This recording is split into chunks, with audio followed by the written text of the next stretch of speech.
So I've got somewhat of like a secret hidden pastime whenever it starts getting around Halloween time. I love going on eBay and looking at vintage Freddy Krueger stuff, and I'm always trying to beef up my collection. But I figured why not do a video and show you guys some of the stuff that I have and things that I really want that are super, super cool. I love collecting a Nightmare on Elm Street stuff, and the difference between Friday the 13th and Nightmare on Elm Street stuff is the vintage Nightmare on Elm Street stuff is hands down the coolest and the best. Collecting Friday the 13th now is the most fun, but for vintage stuff, nothing beats Freddy stuff. It is so cool. So let's get into some of the stuff I've got. These are well over 10 years old now, which is just crazy, but these were called the Mezco Cinema Affairs, and I have a number of them, and unfortunately I've only got this Freddy one, but it's the coolest one. This is the Where's the Bourbon Freddy, and he wears his suit, he's got his claw, and I used to have the tag on it because when I bought it back in 2011 or 12, it still was feasibly priced, so I didn't think it was going to be worth much. But now these things are pretty collectible, and this one's really cool. Those face designs actually are, you know, done very well.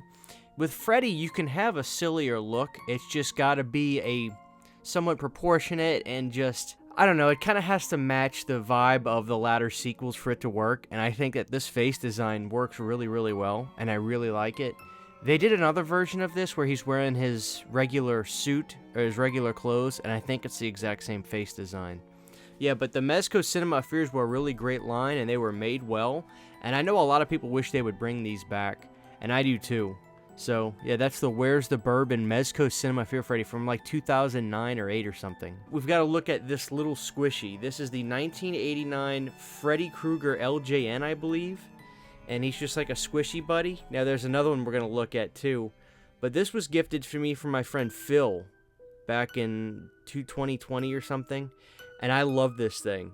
It sits on my movie shelf so proudly. And he's really small, but this is what I'm talking about. This reminds me of something from like, you know, the Fat Boys Are You Ready for Freddy music video, or something like he's posing for album of the year or something. And I love this kind of stuff. This is what I'm talking about when I say nothing beats collecting vintage Elm Street stuff, because it's so funny. And this is something I've always loved. So yeah, the vintage 1989 Squishy Freddy. One of my favorite pieces I own, and I've done 2 videos on this, is the Max FX Freddy. Now this is so cool, and it used to confuse me when I would see this years and years ago, but now that I've done research and videos on it, Max FX was going to be this character that was going to be in all these toys, and you would dress up like the movie monsters. And it was a way for kids to realize, of course, that, you know, these guys aren't real, it's just actors playing them. And I have a version of them that's outside of the box that I put together, and I have this beautiful version that's in the box. What a shame we didn't get that Frankenstein, Dracula, and Alien version, because that was going to be really cool. I would have loved that Frankenstein and Alien one, and Dracula, really. I would have loved all of them. But the Max FX Freddy came out in 1989, and it quickly died after the release of the, you know, plushy Freddy, which we'll look at, which made parents really, really upset. But this is a really cool piece, the Max FX showing Freddy. And like I said, if you want to check them out, I've done 2 videos on this, and I give you every bit of information you could possibly want to know, and I do a dress-up unboxing video. Here's one of my favorite but also saddest things. So when I bought this, the box was in mint condition, but UPS doesn't really care about anything. So this was my Freddy Fright Squirter from 1989. This was from a company called Entertech. And I really love the box too, which is why, even though it was damaged, I couldn't help myself but take care of it. It's still, because it's purple brick, and purple's one of my favorite colors. Now, for some reason, the Freddy's Fright Squirter has some of the most beautiful detail on a kid's toy I've ever seen for Freddy. And luckily, mine's in really good shape. Look at this thing. That is incredible. Yeah, and I love how his fedora hat goes all the way down to the back of his neck. But I love this thing, and I did put water in him right when I got him, and you pour it right at the top right here, you pop that off. I gotta take my medicine. But the detail on this thing always got me. I love it so much, and it looks just like the Dream Master, I think. You know, he's got that really tight skin, extremely gritty look to him, and it's actually surprising how well they got it to look like the Dream Master, really. It's one of the best designs for an old vintage Freddy toy I've ever seen, and the Freddy Fright Squirter is something that you gotta go out of your way to get. It's one of my favorites. Of course, no vintage video would be done, not that we're even close to done, without having the 1989 Talking Freddy. What a cool piece of history to where parents were so upset that this existed, and it killed off what could have been the really cool Max FX toy line. But the Talking Freddy doll from 1989 is the pinnacle of vintage Elm Street collecting. Mine still has the Toys R Us sticker on there, and it was $24.99 back in 1989 to get the Talking Freddy. Now that design of Freddy at the bottom is not Robert Englund, but it's a really creepy look, and I like it a lot. The box art features cool pictures from the sequels, and the back has, you know, Pull the Strings, Pleasant Dreams. Really cool. So this looked like it came out right before maybe Dream Child hit theaters because the art goes up to Dream Master on there.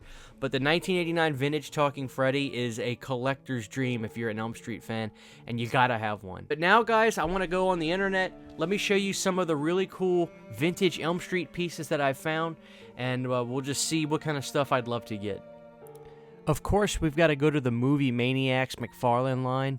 Now, the interesting thing is I have the fishbowl of this, which I've done a video on as well, but this is the exact same Freddy figure with the little baby Freddy down there. Here's another Freddy figure that I've seen online before, but never in person. This one just screams vintage late 90s, and I definitely want to try to get my hands on that as well. Do you own it? Now, the vintage Freddy Krueger stick-up is something I have, but unfortunately not in the box. And how could you not want it in this packaging? It's horribly authentic. Man, the late 80s were incredible for Freddy stuff. I love that so much. And the hits keep coming with the Freddy figure from the late 80s as well, from LJN. This is him standing up, posing for the camera. And I even found a picture of it outside of the box, and damn, how do you beat that? Yeah, go ahead, pal. Try to pulverize this tough guy. Next up is the Real Action Heroes Freddy Krueger figure. I don't know much about this, but I found it online, and I gotta learn more.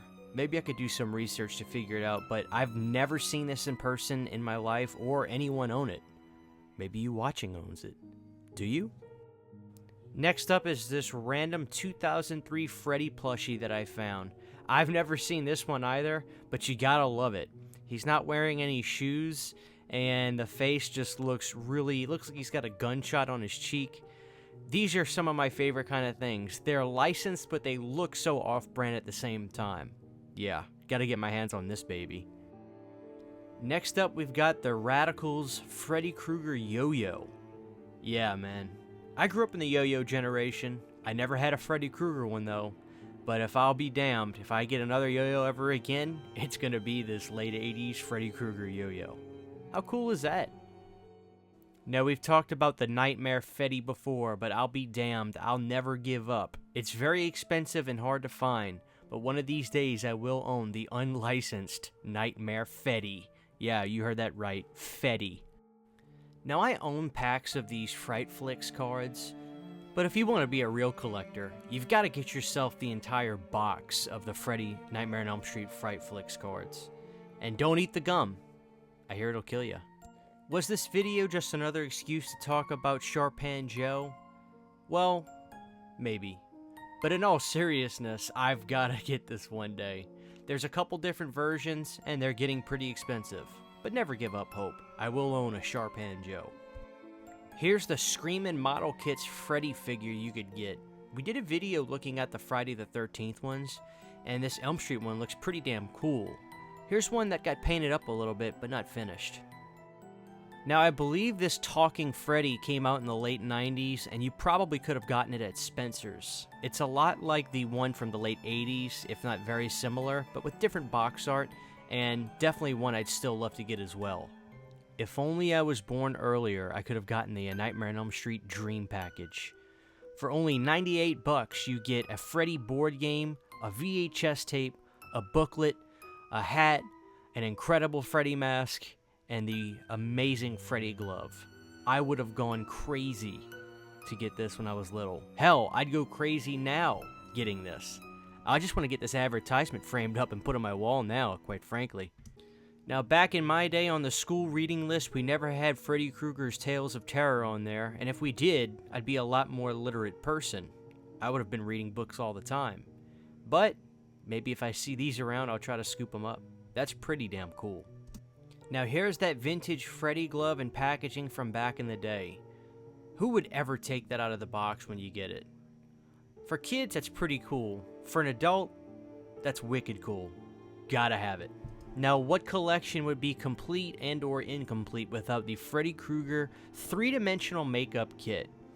Look at that guy at the bottom who did the makeup. Even as good as that looks, it still looks so silly because it's not Robert. I'd love to see this makeup be applied today.